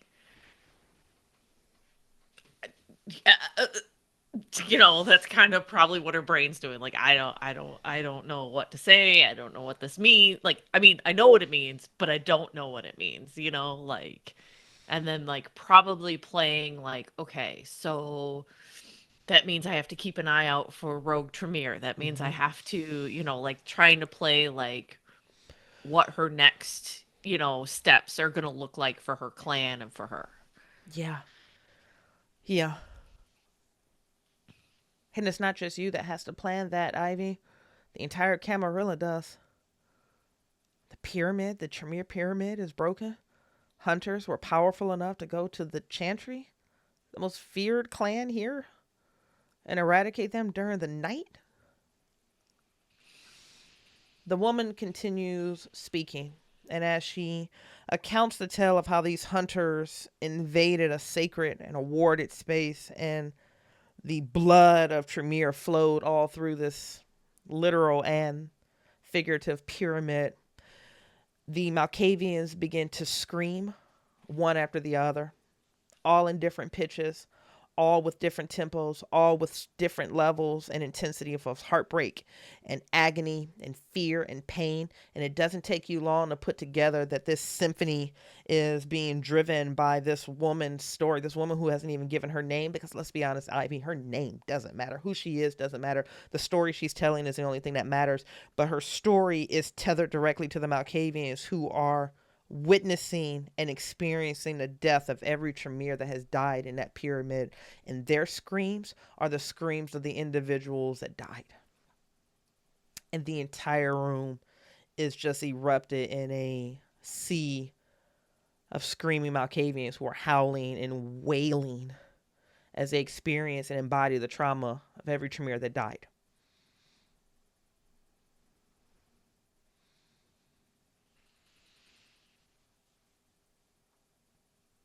Yeah, I probably just stand there and keep watching and making sure, like, check exits, make sure, like keep an eye on people I think that are going to, besides the Malkavians wailing, but that are going to cause a problem, that are going to, because that's how she works. She's very analytical and she's got to figure out, where her steps are, what her clan's going to do, that kind of thing. Oh my God, I absolutely love this. This is good. This is absolutely good. Baby, give me a. Let's go wits and. Ooh, what do I want to see? Let's do wits and awareness. Okay. All right. We're going to throw on 3, 2, 1. Oh, you beat me outright. All right. What's your total? 4. Holy shit. That is a critical success because I have a 2. I think that might be our first critical success of the series so far. Okay. The Malkavian symphony or cacophony of screams is a thing that ebbs and flows. There's a Bruja that stands, a little young Bruja. This is a little one that desperately wants to be Sheriff Angel. This Bruja stands and they point at the Tremere at the front of the room and they say, "You're lying. It's not true.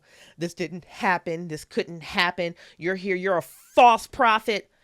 And then suddenly every Malkavian focuses in on this Bruja, because in this moment, that Bruja accusing the Tremere has just told every Malkavian suffering that they're a liar. And one of the Malkavians breaks rank, and just you see it coming down the pipeline, and you're able to at least communicate to Angel quickly enough that this is getting ready to happen. Now, this is a weird thing, is this scene has already happened in another player's story, so I can't have you actually intervene. Or I could have you intervene and we just retroactively write it in. Actually, I don't care. If you want to intervene, you can. But canon right now is this Malkavian attacks this Bruja for saying that they were a liar, and they almost diablerized the Bruja. I'll let you jump in if you want anything to do with that at all. Nope, because nope. You're like, we're on Elysium. Well, not only that, but if it is that bad, I'll get a contract later, or one of my clan will.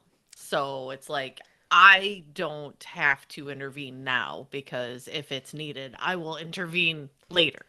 That is brilliant. I'll get the contract later. That's just money coming down the pipeline. I can see it coming. Right. I can see it coming. This Malkavian pounces this Bruja. A commotion begins as the unnamed woman continues to tell her story of her clanmates dying at the highest level. And this Malkavian begins to drink and drink and drink, and they are just narrowly pulled off by other surrounding kindred before you watch the diablerie happen on Elysium grounds. And you know that Malkavian is going to die, even though they obviously have no control over their faculties. The woman stops speaking. She doesn't thank you for your attention. With the same death march that she arrived on, she leaves on. And you just get the impression that the hunters kept her alive to do exactly what she's doing now, which is just going to domain to domain telling this story. And chances are she's on her way to Cincinnati next. A flurry of activity rips through the gathering hall. Angel runs up to you. He's like, "You got to get home." I have to talk to my sire, and then I'll get home. Okay. I don't know what this means. I don't know where we go from here. I don't even know if our fucking Tremere are still alive. Did you notice there's no game girl in the room? Yeah, they probably already left. The Tremere, I don't know how it affects them, but I have a feeling we might be busy. Fuck. Any word on where Prince Yu is? No, but I'll talk to my sire. Okay. Okay. You could always go ask your favorite person if she knows where Prince is. He looks over his shoulder and you can see his favorite person is running down the center aisle, and she goes to an individual in the back of the room. You think it's a Bruja. Actually thought he was Tremere. No one really knows what the fuck he is, and no one's really asking any questions. His name is Justice. He's a one status somebody. But she's having a rapid conversation with him. He nods his head in agreement. She pats him on the shoulder and turns him out of the room. And you can see it coming down the pipeline, Ivy. You follow patterns well. In the absence of a prince and in the absence of a seneschal, Angel's favorite person is picking up some slack. Good thing she likes me, because I stay out of trouble. Good thing that she likes you. You are absent scandal. Angel kisses you in a hurry. He pushes his forehead to yours. I gotta go. Stay in touch. Yeah. Okay. And he turns and he disappears into a sea of chaos. And you go to approach your sire.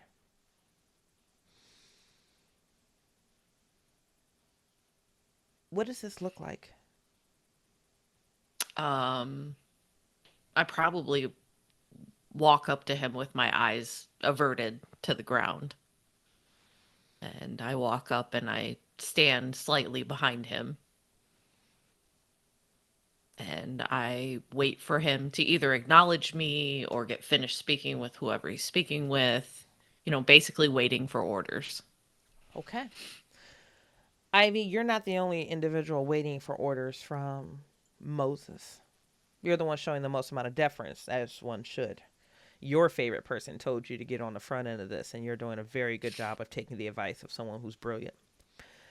After a flurry of activity, your sire flips his massive hand and wrist and beckons you out of the room. It's about that point that you hear the keeper state that gathering is dismissed and that she is decommissioning this Elysium. And he takes you into a room that smells of smoke. It smells like freshly blown out candles, you know, that just hint of smoke that carries after a candle is blown out. And that smoke assaults your senses. And despite the fact there's no open flame, your beast still rises to the fact that flame was here. And you and 7 or 8 of your clanmates and Moses step into this room as 2 doors shut behind you. And suddenly all attention is on you.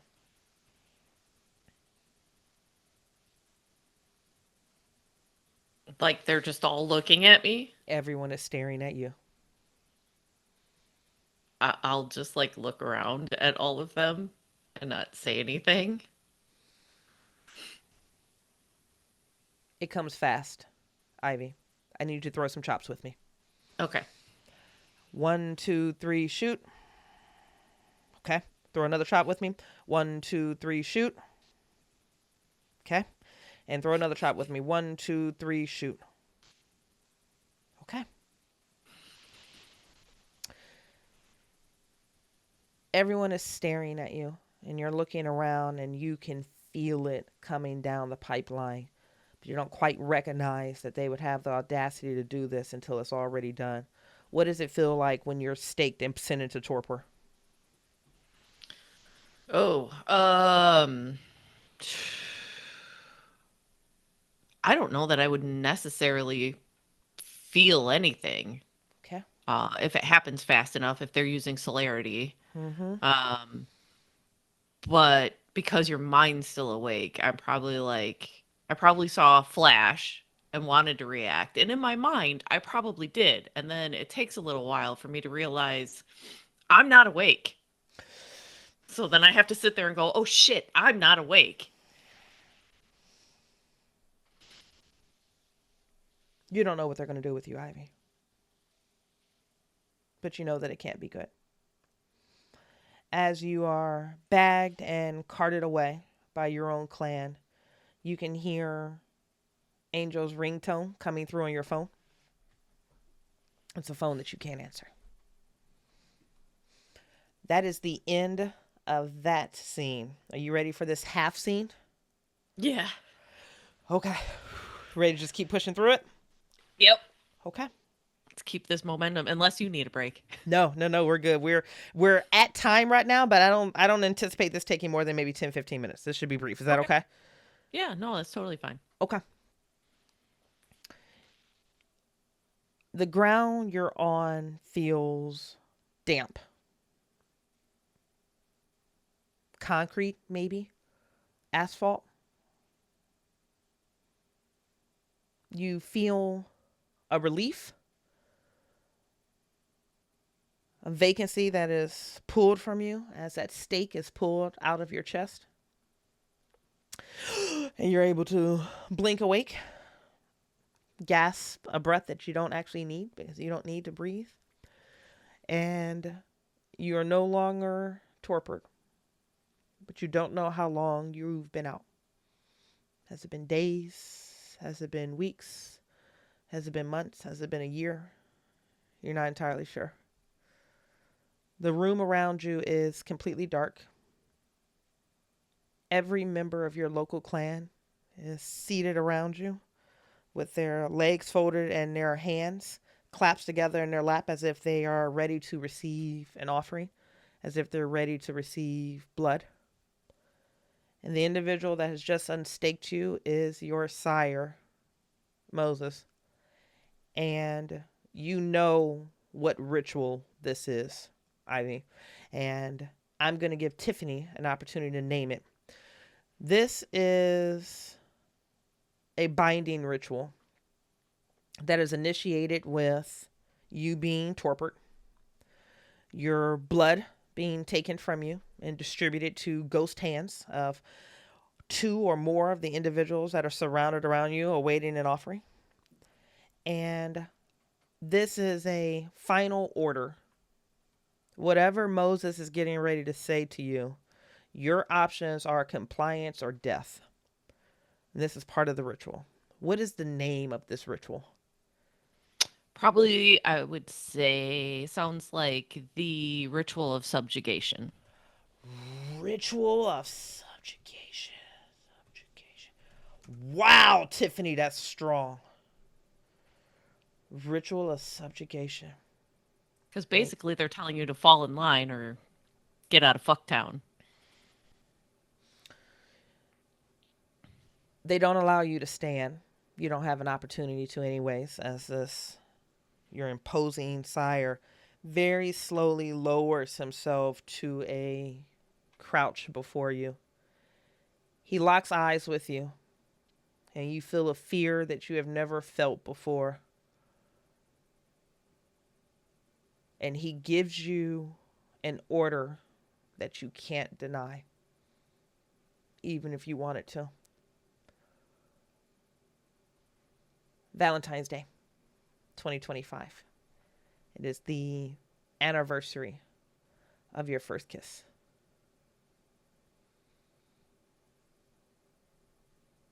Where do you and Angel meet?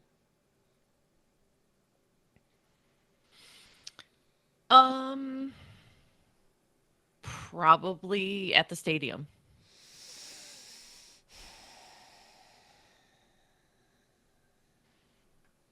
Maybe sitting in some broke down bleachers, you know.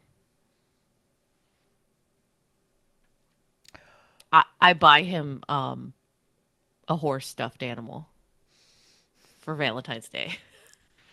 Oh, I love it. I love it. Do you arrive first? I try to. I don't know if I'll beat him or not, but I'll try Okay. to. Even as sheriff, there's so little that he can do to interfere with clan matters because clan matters are clan matters. So he couldn't get to you.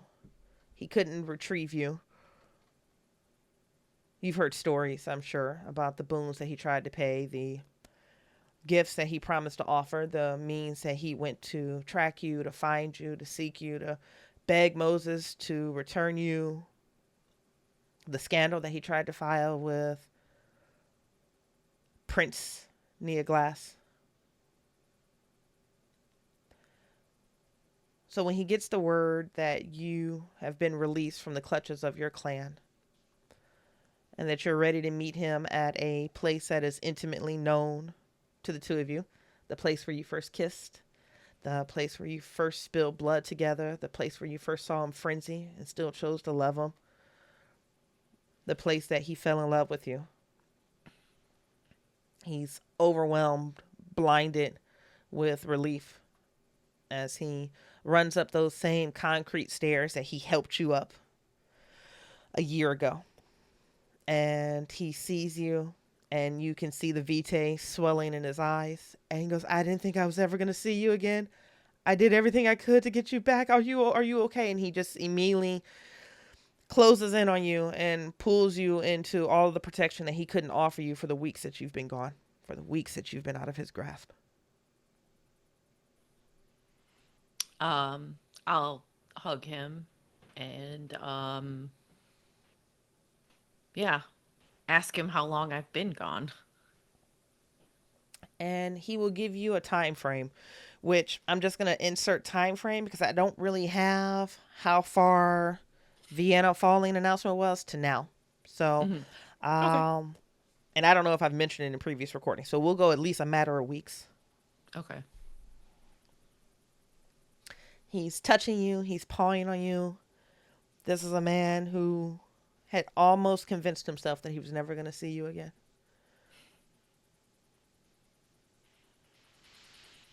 I'll while he's like being frantic, I'm gonna try and break the ice by shoving the stuffed animal at him.